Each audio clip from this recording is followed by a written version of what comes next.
sampaikan pribadi, terima kasih sekali atas perkenannya panjenengan semua untuk bisa hadir di sini, untuk bisa mengikuti jatah saya nonton bareng video menginspirasi, di mana hari Sabtu kita usahakan untuk tetap bisa meningkatkan potensi kita sebagai seorang pendidik dan juga tenaga kependidikan, sehingga membawa dampak bagi anak didik kita di SD Negeri Tinggal 1 Salatiga. Untuk jatah saya yang saya fasilitasi adalah nonton bareng. Ketika saya melihat video inspirasi yang ada di PMM, itu semua tentang cerita dari awal mula menjadi guru sampai sekarang suksesnya begitu. Tapi kalau saya putarkan nanti panjenengan semua malah boring begitu. Tapi saya ambil yang kemarin sempat saya mengikuti guru penggerak yang bukan CGP tetapi yang dari Najila Shihab itu juga cukup menginspirasi, utamanya bagi saya pribadi karena saya suka mendengar tentang beliau begitu, Najila Shihab, sehingga kami berinisiasi untuk bisa memutar itu saja. Yang penting esensinya sama, yaitu menginspirasi panjenengan semua sehingga nanti bisa berdampak pada anak didik panjenengan di SD Negeri Tinggal 1 Salatiga. Nah, sebelum kami memutar videonya, alangkah baiknya ketika yang sedang berlangsung adalah sesi, mari kita buat kesepakatan selama mengikuti sesi ini sehingga nanti menjadi enak dan juga mudah-mudahan berdampak dan ada yang membekas di kita begitu. Untuk yang pertama, kesepakatan dari saya itu selama sesi nonton bareng ini beri kesempatan kepada hati panjenengan untuk bisa beristirahat. Jadi jangan digunakan dulu, biarkan dia si HP itu beristirahat dengan tenang. Sepakat buatan babu? Sepakat. Yang kedua, duduk rileks meskipun tidak ada semak dan menyaksikan dengan ikhlas, tidak gundal begitu ya. Kemudian yang ketiga, bertanya dan memberi saran untuk kepentingan perbaikan bersama. Kritik boleh asal membangun, ngerasani boleh asal untuk kebaikan dan peningkatan potensi kita bersama-sama begitu. Kemudian yang keempat, masih banyak lagi, monggo yang mau membuat kesepakatan. Kalau saya utarakan satu persatu, saya tawarkan mesti tidak ada yang ngomong begitu ya. Itu inisiasi dari saya 1, 2, 3 dari panjenengan semua, mungkin ada, monggo selama belum diketok. Dan itu nomor 3, misalnya nomor 1, nomor 2 ada yang tidak setuju, saya cancel, karena sebuah sesi akan bisa berlangsung ketika kedua belah pihak saling mengerti dan memahami begitu. 1, 2, 3 ada yang tidak setuju Bapak Ibu? Tidak ada. Adakah yang ingin menambahkan kesepakatan? Tidak ada. Nah, berarti semua setuju dan kita mulai sesi. Untuk bisa yang pertama itu adalah nonton video inspirasi, di mana video ini adalah hanya ngomong saja, berbagi praktek baik dengan Najila Shihab selaku penggerak, guru bergerak dan berdampak begitu. Dan mungkin ada di YouTube banyak, monggo silakan dibersani. Tetapi kalau yang ini nanti sudah saya potong-potong dan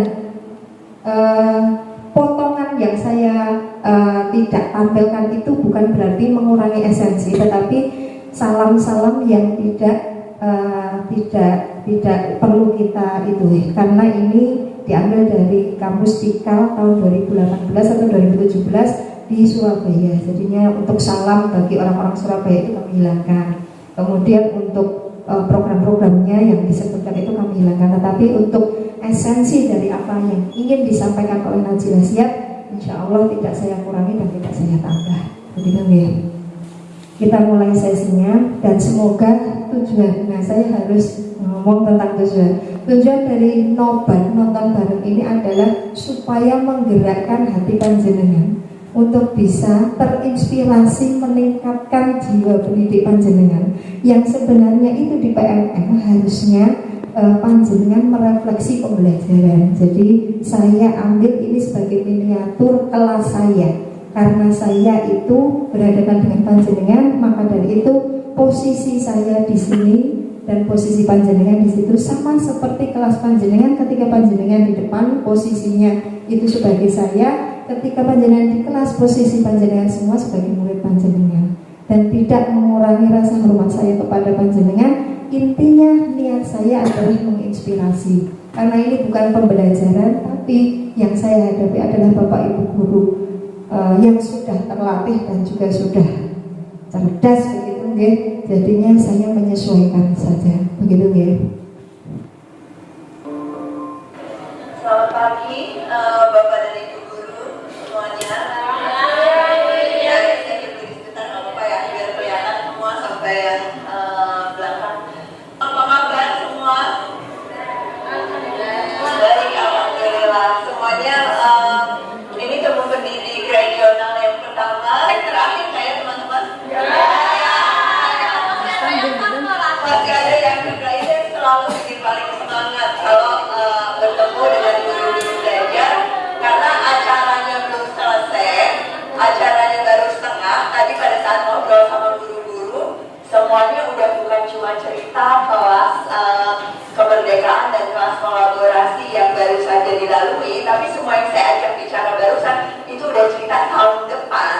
Well, saya itu mau begini gitu ya, padahal sesinya belum selesai. Saya bayangkan betapa banyak energi, betapa banyak proses belajar, dan betapa banyak yang kita bisa kontribusikan di akhir hari ini gitu ya. Kalau di pertengahan agak awal ini saja semangat teman-teman udah seperti itu. Jadi insya Allah temu pendidik regionalnya jadi sesuatu yang berkelanjutan, dan tentunya sebetulnya akumulasi dari temu pendidik daerah yang sudah teman-teman lakukan di bulan-bulan sebelumnya dan juga akan terus dilakukan di bulan-bulan berikutnya. Satu hal yang kita bisa pelajari hari ini di temu pendidik regional, sebetulnya apa sih yang paling bikin semangat? Apa yang paling bikin semangat teman-teman? Sharingnya, ketemu orang barunya. Dan saya yakin sebetulnya yang paling bikin semangat adalah kebebasan, kemerdekaan yang teman-teman rasakan pada saat kita betul-betul bisa memilih sebetulnya kita ingin belajar apa, kita ingin belajar dari siapa, dan kemudian menentukan apa yang akan kita gunakan, apa yang akan kita praktekkan dari pengetahuan yang baru saja kita dapatkan. Jadi selalu setiap kali saya keliling ketemu pendidik daerah dan ketemu pendidik regional di kota lain, kemudian juga bertemu dengan guru-guru dari seluruh Nusantara, yang bikin kecanduan dari proses guru belajar, yang membuat kegembaran belajar itu muncul di komunitas guru belajar, faktor utamanya selalu kemerdekaannya.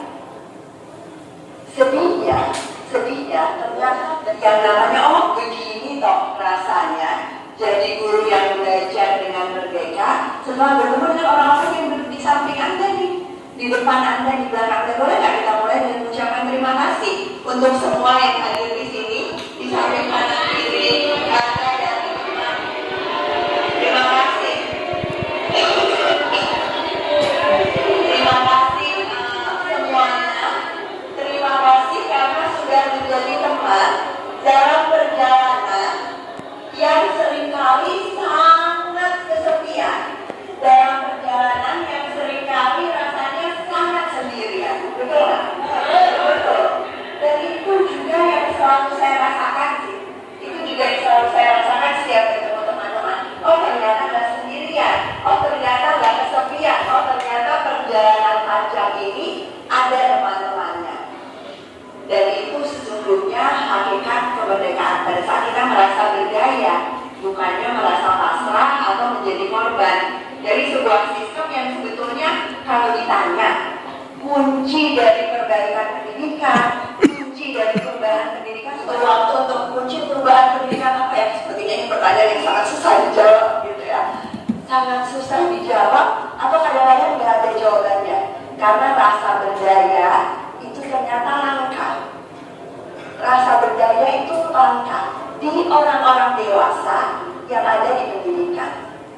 Teman-teman bisa bayangkan kalau di orang dewasanya langka, apa rasanya jadi anak-anak?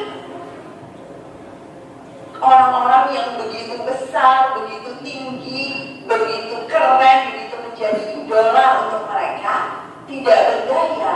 Sementara mereka dalam kondisi yang sesungguhnya memang sebetulnya betul-betul lebih tidak berdaya daripada kita kan. Dan mereka lah alasan kenapa kita ada. Saya yakin tidak ada satupun teman-teman yang memilih untuk menjadi guru, menjadi pendidik yang alasannya itu sebetulnya bukan anak-anak. Anak-anak kita sendiri, anak-anak yang ada di kelas kita, keponakan kita mungkin dan sebagainya. Tetapi pada saat kita kemudian bicara tentang karya lain di pengembangan guru, memang waktu kita bicara kemerdekaan seolah-olah kita bicara tentang diri kita sendiri. Tetapi sebetulnya semua kemerdekaan yang awalnya kita perjuangkan buat diri kita sendiri itu ternyata menular ke yang lain. Rasa berdayanya menjadi rasa berdaya bersama-sama, bukan hanya rasa berdaya sendiri. Nah, yang kayak lain, kompetensi, kolaborasi, karir, itu semua juga seperti itu teman-teman. Kompetensi itu tidak pernah dimiliki oleh diri kita sendiri. Buktinya apa? Buktinya hari ini. Baru 2 jam yang lalu, sebagian teman-teman mungkin punya kompetensi yang lebih daripada teman yang lain di sini. Dalam periode 2 jam saja, Anda bisa merasakan begitu banyak hal yang bisa kita pelajari, begitu banyak hal yang bukan cuma menyentuh hati gitu ya, tapi membuat kita berpikir dan kemudian akan membuat kita melakukan perubahan, mengubah tindakan kita dengan melakukan sesuatu yang berbeda di kelas. Mulainya kapan? Langsung hari ini, kalau ada yang punya kelas nih, sore ini atau di PKBM nanti malam atau besok aja, kira-kira berubah nggak tingkah lakunya teman-teman? Berubah, insya Allah, iya, berubah. Nggak perlu nunggu ada kebijakan baru, nggak perlu nunggu ada kurikulum baru, nggak perlu nunggu kepala sekolahnya dirotasi, nggak perlu nunggu pengawasnya, jadi nggak perlu nunggu apapun, nggak perlu menunggu siapapun. Kita bisa menggerakkan perubahan bukan hanya diri kita, tetapi kemudian mempengaruhi lingkungan. Dan itu kompetensi yang sesungguhnya, kompetensi yang sebetulnya bukan hanya muncul di atas kertas, bukan hanya sekedar jadi sebuah nilai uji kompetensi ataupun selembar ijazah ataupun sertifikasi, tapi kompetensi yang memang betul-betul ditunjukkan dalam perilaku sehari-hari. Baru saja teman-teman juga melewati sebuah kelas yang namanya kelas kolaborasi. Yang ketiga di pengembangan guru ini, itu sesungguhnya sesuatu yang pada saat kita jalani itu paling kita nikmati. Si kebersamaan, si kolaborasi. Sebagian besar guru itu orang-orang yang sebetulnya memilih profesi ini karena mereka orang yang menikmati interaksi dengan orang lain. Saya jarang sih ketemu guru yang aku tuh gak seneng ketemu orang gitu ya. Semua guru tuh seneng berinteraksi dengan orang lain, senang berkomunikasi, senang bercerita, senang mempresentasikan ide. Kita adalah orang-orang yang sangat percaya pada kekuatan interaksi, kekuatan kolaborasi. Tapi ingat lagi, kalau kita bicara tentang kolaborasi, sekutu utama kita dalam proses kolaborasi sebagai guru itu siapa ya teman-teman? Murid, anak. Anak itu sebetulnya teman utama kita dalam perjalanan ini. Kenapa anak? Karena yang Anda ketemu setiap hari itu anak-anak. Saya tahu sih, kepinginnya setiap hari ketemu sama gerombolan ini gitu ya. Kalau bisa boleh nggak tiap hari aja ketemu pendidikan gitu ya. Tetapi kenyataannya yang kita temui setiap hari adalah anak. Jadi anak-anak ini harus jadi sekutu kita, menguatkan kita, mengingatkan kita kembali pada cita-cita kita jadi guru itu seperti apa, membuat kita merasa bahwa apa yang kita lakukan itu sebetulnya berarti loh. Saya masuk kelas setiap hari itu nggak sia-sia loh. Saya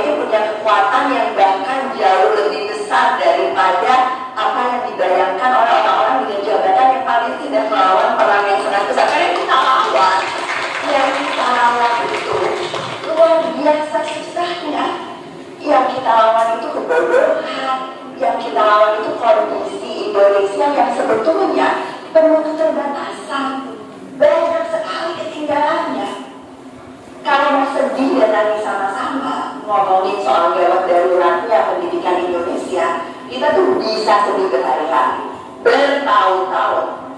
Di tanggal bangun saya dari tempat tidur pagi ini datang ke Surabaya, betul perangnya itu, tapi pahlawannya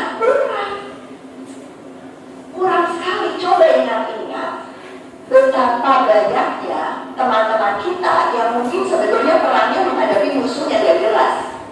Sekutunya bukan anak, sekutunya bisa sesuatu yang lain. Saya nggak tahu apa administrasi lah, uang lah, kekuasaan dan sebagainya. Perangnya melawan apa? Perangnya seringkali melawan dirinya sendiri yang belum punya kemerdekaan. Perangnya melawan suatu tujuan yang mungkin sebetulnya bukan tujuan yang bermakna. Tetapi sekali lagi Anda semua di sini punya semuanya, punya kemerdekaannya, punya kompetensinya, punya rekan kolaborasinya. Yang terakhir yang Anda perlu punya karirnya. Buat sebagian yang masih ragu-ragu, sebetulnya kalau kita bicara karir kepala sekolah, nanti akan ada yang cerita karir sebagai penulis, bikin inovasi, sumber media, belajar. Itu semua karir yang Anda punya pilihan mau melakukan apa sembari tetap menjadi guru dan pendidik. Tapi ada satu karir, ada satu peran yang saya mau sekarang Anda akui pagi ini. Anda adalah penggerak guru belajar. Anda adalah penggerak perubahan pendidikan. Mau di bidang apapun, mau di kelas apapun, mau di lembaga apapun, kita semua di sini penggerak. Penggerak itu, peran itu datang dengan tanggung jawab. Bukan cuma nanti dikasih kartu nama gitu ya. Semua di sini penggerak guru belajar, bukan cuma keluar dari ruangan ini dan ketemu orang, halo, saya guru di sini, saya adalah penggerak guru belajar, saya adalah penggerak perubahan. Bukan itu.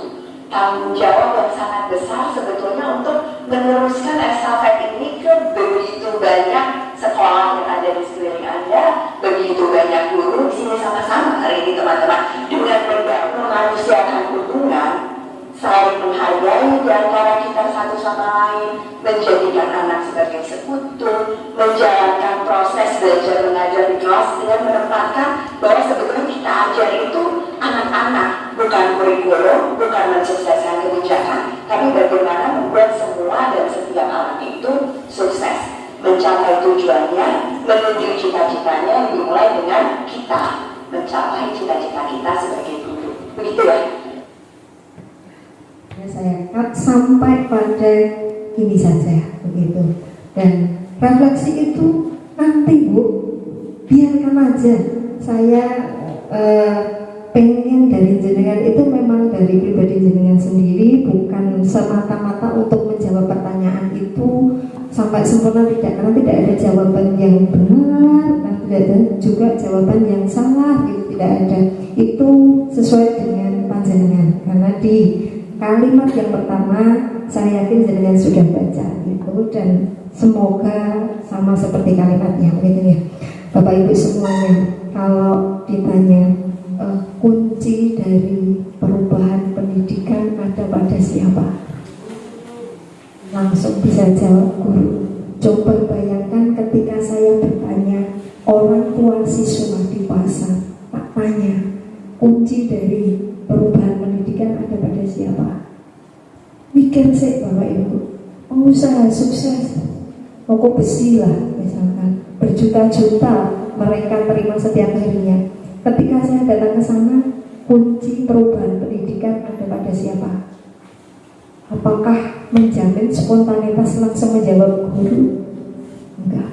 Kemudian Bapak Ibu yang saya tanya, guru itu siapa Bapak Ibu? Siapa Bu Suci? Orang yang memberikan, menularkan ilmunya kepada orang lain atau muridnya. Siapa muridnya? Anak-anak yang ada di kelas, terutama. Utamanya anak-anak yang ada di kelas. Jadi tidak semua anak yang ada di luar kelas itu adalah murid kita, begitu ya? Ya, kalau guru ya.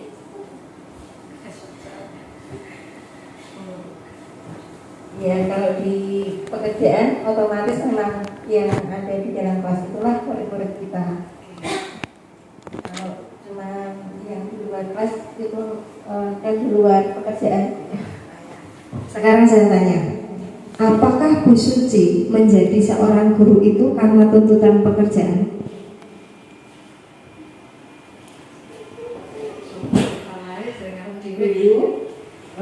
Waktu kecil saya cita-cita seperti guru saya. Seperti itu Bu. Ketika kuliah akhirnya mengambil jurusan guru, kemudian mencoba untuk mendidik di kelas. Nah akhirnya gurunya ya guru itu ya ada di kelas. Akhirnya jadilah seperti guru itu. Kira-kira nek saya bayangkan guru yang panjenengan tiru untuk bisa sampai pada panjenengan ingin bercita-cita sebagai guru, mestinya sabar, nggak seperti saya ya kelak gitu. Yang kedua, bisa menularkan, cerdas gitu, maksudnya idenya sampai gitu ya, kalau bicara kena gitu ya. Kemudian yang ketiga, nggak pernah ngeluh. 4, apa lagi Bu? Sering jajak oh enggak. 5, dampingi anaknya gitu ya. Apakah indikator-indikator yang panjenengan contoh tadi bisa kita laksanakan di rumah? Bisa dilaksanakan di luar sekolah? Bisa dengan siapa saja? Apakah bisa? Bisa. Jadi yang menuntut kita untuk bisa bekerja seperti ini kesehariannya. Kalau hanya sebagai tuntutan kerja sebagai guru, capek Bapak Ibu. Tapi bagaimana kita mengimplementasikan itu sebagai panggilan hati kita untuk bisa membuat kita bermanfaat untuk anak-anak kita, meskipun bukan anak kandung kita.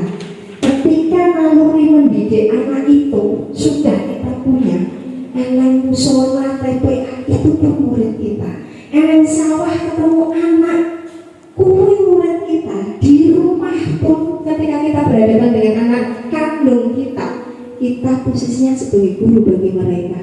Jadi guru itu jadikan sebagai pelayanan kepada anak didik kita yang butuh contoh kepada kita, yang butuh bimbingan kita, bukan sebagai tuntutan pekerjaan yang menghasilkan nominal uang bagi kita semua, tapi sebagai sebuah pelayanan dimanapun kita berada. Bapak Ibu semuanya, ketika anak itu memiliki orang tua yang merupakan pengusaha di rumah, semuanya tercukupi, apakah semua wali murid termasuk kita bisa menjadi guru di rumah?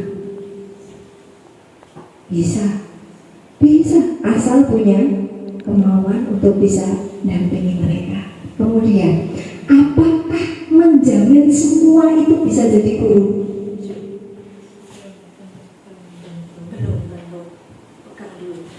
Belum tentu. Siap bisa jawab belum tentu. Kita guru, ya. Apakah panjenengan semua guru? Ya. Saya yakin iya. Terus siapa yang bukan guru? Mereka yang tidak secara ikhlas tidak mau membuat dirinya menjadi ya Bu Suci. Mereka yang tidak mau menularkan ilmunya, karena menurut saya sedikit kalau kita tularkan kepada orang lain itu sangat bisa bermanfaat untuk orang lain. Berdampak pada anak khususnya. Bapak Ibu semuanya, refleksi ditutup dulu. Nah, konsen pada ini. Bapak Ibu, ketika anak-anak semuanya termasuk murid, apakah di sekolah itu mereka menganggap bahwa panjenengan itu guru sebagai pelayanan ataukah guru sebagai tuntutan pekerjaan? Itu termasuk ada gantung pada penilaian anak-anak. Coba bayangkan ketika kita sebagai guru hanya sebagai tuntutan profesional kita sebagai guru tanpa keikhlasan dalam melayani kebutuhan anak, tanpa keikhlasan dalam membimbing dan membina anak, hanya sekedar memenuhi butuhnya kita kerja yang mungkin menuntut kita untuk masuk dari jam 7 sampai jam 2, setiap tanggal 1 kita gajian. Ketika kita tidak masuk 1 bulan, oh itu terancam pekerjaan kita sebagai guru. Apakah begitu? Bayangkan ketika anak-anak yang ada di sekolah itu bertemu dengan guru-guru yang tidak secara ikhlas, hanya secara tuntutan kerja saja melayani mereka. Darah-darah mereka mengalir, didikan-didikan yang guru itu mendampingi hanya sebagai sebuah tuntutan pekerjaan. Nah, banyak juga anak-anak yang menjadi korban para dalam tanda kutip guru, dalam artian cerdas secara intelektualnya, tetapi tidak bisa memiliki nilai moral karena tidak didasari pada keikhlasan mereka untuk bisa nyedot keteladanan dari keikhlasan seorang guru dalam melayani dan mendampingi anak didik mereka. Nah, kemudian Bapak Ibu, ketika anak-anak itu berapa banyaknya anak yang salah didikan dari orang tua, yang hanya menyerahkan anak didik mereka ke sekolahan dan bertemu juga di sekolahan ketika tidak mendapatkan guru yang dalam tanda kutip melayani mereka. Sekarang posisi Indonesia itu kurang guru, ya. Bayangkan anak-anak yang tidak bisa terlayani kebutuhannya dalam pendampingan dari seorang guru. Bayangkan juga ketika seluruh anak-anak Indonesia itu terlayani oleh guru yang bukan hanya sebagai pekerjaan guru, tetapi semua orang menjadi guru. Akan seperti apa indahnya kemajuan pendidikan di Indonesia, akan seperti apa indahnya budaya anak-anak didik kita di Indonesia yang tidak hanya tergantung pada profesional guru sebagai seorang pekerjaan, tetapi sebagai sebuah pelayanan. Dan itu menjadikan panjenengan semua tidak capek, tidak lelah, dan tidak banyak menuntut akan apa yang diberikan oleh anak, tetapi seberapa besar kita memberinya pelayanan. Kemudian Bapak Ibu, kalau saya berhadapan dengan panjenengan, sama seperti panjenengan berhadapan dengan murid-murid. Ketika itu banyak keluhan yang panjenengan keluarkan, bola-bali dikandani, bola-bali diomongi, baleni meneh, bola-bali dikandani, bola-bali baleni meneh, kayak gitu. Sama seperti saya menghadapi panjenengan semua. Ada rasa-rasa seperti itu. Saya pun sama dirasa oleh Bapak Korwil Jam, Pak Narji. Kandani bola-bali wis di WA, wis disosialisasi, baleni meneh, seperti itu. Jadi ada ungkapan tidak ada murid yang tidak berhasil. Yang tidak berhasil adalah siapa? Gurunya. Tidak ada guru yang tidak berhasil. Yang tidak berhasil siapa? Kepala sekolahnya. Tidak ada kepala sekolah yang tidak berhasil. Yang tidak berhasil itu siapa? Korwil Jamnya. Jadi Bapak Ibu, keinteraksian kita, kekolaborasian kita itu sebetulnya adalah kunci dari suksesnya anak didik kita dari manapun kita mendidik. Menteri Mas Nadiem itu pun bisa disalahkan ketika anak-anak didik yang ada di sekolah dasar pada pondasinya sudah salah didik. Tetapi tidak bisa disalahkan hanya satu, semuanya. Maka dari itu tidak ada keberhasilan pendidikan tanpa sebuah kolaborasi. Bapak Ibu, sudah tadi dinyatakan oleh Najib Sihat bahwa kolaborasi, kerjasama, interaksi, kompetensi yang panjenengan miliki ini nanti akan menjadi menular Bapak Ibu. Yakinlah seyakin-yakinnya ketika panjenengan itu belajar untuk bisa meningkatkan potensi panjenengan sebagai seorang guru yang profesional dengan baca buku, dengan ikut webinar, tanpa sebuah kolaborasi akan susah berhasilnya. Dan yakinlah seyakin-yakinnya bahwa panjenengan ketika melakukan sebuah diskusi, berinteraksi dan berkolaborasi dengan teman sejawat, dengan murid yang merupakan sekutu utama panjenengan sebagai seorang guru, itu justru lebih besar dampaknya untuk peningkatan kompetensi panjenengan sebagai seorang pendidik. Yakin gitu baik itu di rumah, di sekolah, di lapangan, di sawah, dimanapun panjenengan berada, dimanapun saya berada. Dan kolaborasi itulah yang menjadi contoh bagi anak untuk menundukkan, untuk bisa menanamkan karakter kebudayaan atau bangsa Indonesia yang berbudaya. Jadi Bapak Ibu, ketika panjenengan menciptakan lingkungan di sekolah, misalkan sehari-hari ngomongnya bab fashion, ngomongnya bab penampilan, ngomongnya bab misalkan caranya masak yang enak, maka akan tertular potensi-potensi panjenengan semua untuk bisa fashionable, untuk bisa memasak, daripada panjenengan belajar sendiri di rumah.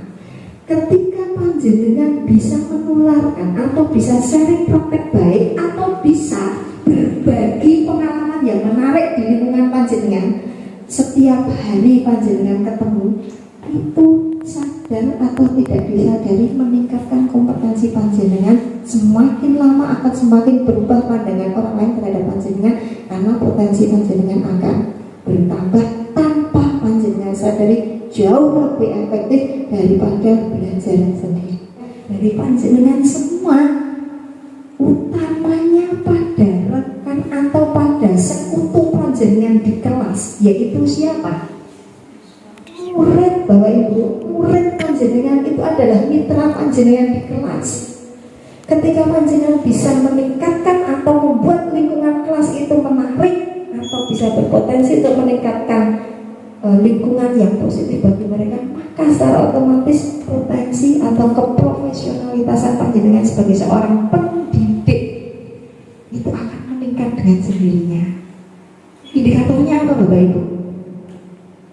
Orang sepi kelas sih, ada diskusi, interaksi, karya mereka banyak, di kelas-kelas banyak. Jadi jangan takut untuk membuat ramai kelas, tetapi terarah dan terbimbing oleh guru yang mendampinginya. Maka dari itu, Bapak Ibu, bukan saya yang menjamin sebuah keberhasilan SD Negeri Tingkir Lor 1, karena saya tidak berdaya apa-apa, tetapi kita semua sebagai warga SD Negeri Tingkir Lor 1 Salatiga. Maka dari itu Bapak Ibu, mari kita ciptakan suasana belajar yang merdeka, suasana belajar yang tanpa tekanan.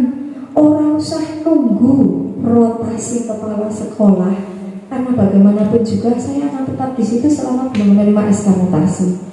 Keponone riwil ribet ruwet kalau kepala sekolah ini jalan, begitu ya.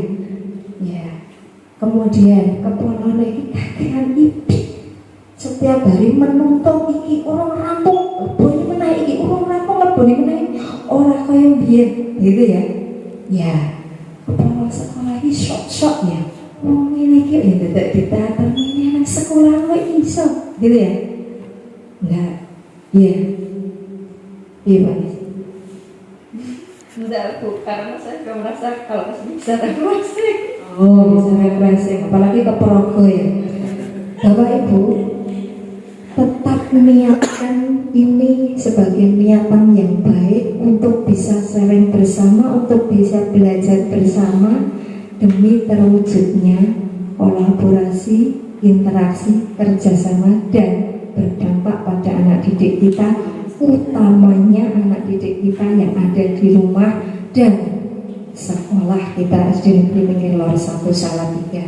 Saya menyadari banyak salah dan khilaf saya juga menyadari banyak ribet-ribet ruwetnya, karena setiap Sabtu saya membawa tugas baru, dan ini pun nanti juga akan saya share kepada panjenengan.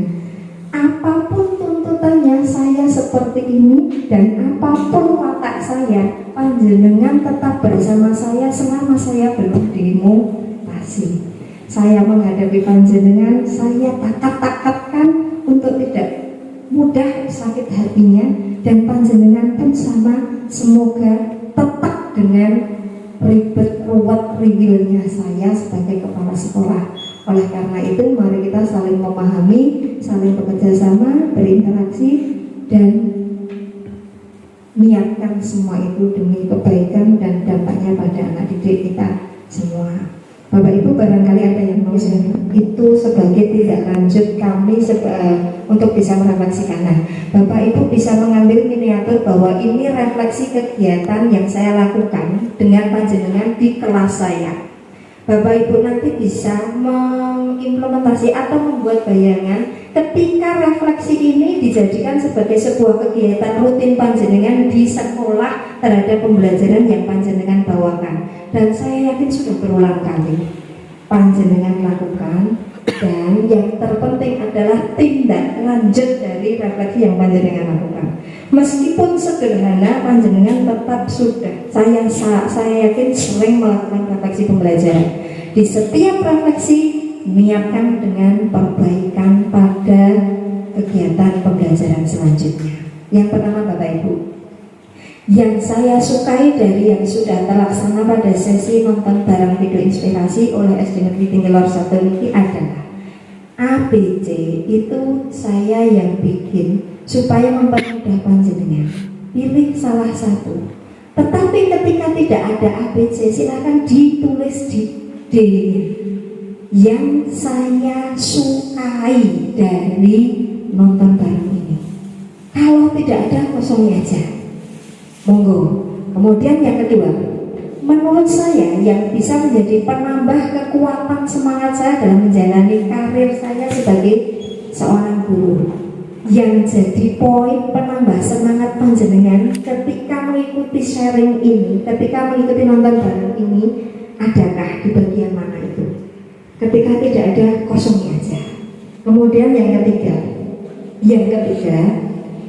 masuk pada asnya ya, nomor 1. Apa yang dalam hati Bapak Ibu katakan ketika akan tadi dari sekolahan tadi berangkat ke sini itu, yang panjenengan katakan dalam hati itu apa? Sebelum saya mengikuti sesi nobar ini, hati kecil saya berkata, mesti swing. Tak pernah jemput lagi ini harus punya. Ternyata sampai jam 3 lagi rampung ya. Kemudian yang ketiga, apa yang Bapak Ibu dapatkan dari sesi nobar ini? Setelah mengikuti sesi nobar ini, panjenengan mendapatkan apa? Ya, Pak, Bu, silahkan jujur dalam mengisi, tidak berpengaruh pada mutasi, juga tidak berpengaruh pada rotasi. Silahkan jujur dalam mengisi. Jikalau tidak berkenan memberikan nama, sembunyikan aja identitasnya. Begitu, yang penting isi dan esensi dari refleksi itu sebagai perbaikan bagi saya. Mata J, selamat mengisi. Berapa menit Bapak Ibu? 15 sampai jam 12. 10 menit bisa? Kalau lama-lama nanti malahan ngarang, nyontoh-nyontoh begitu. Tapi kalau cepat biasanya sesuai dengan hati nuraninya. Berat gitu selesai.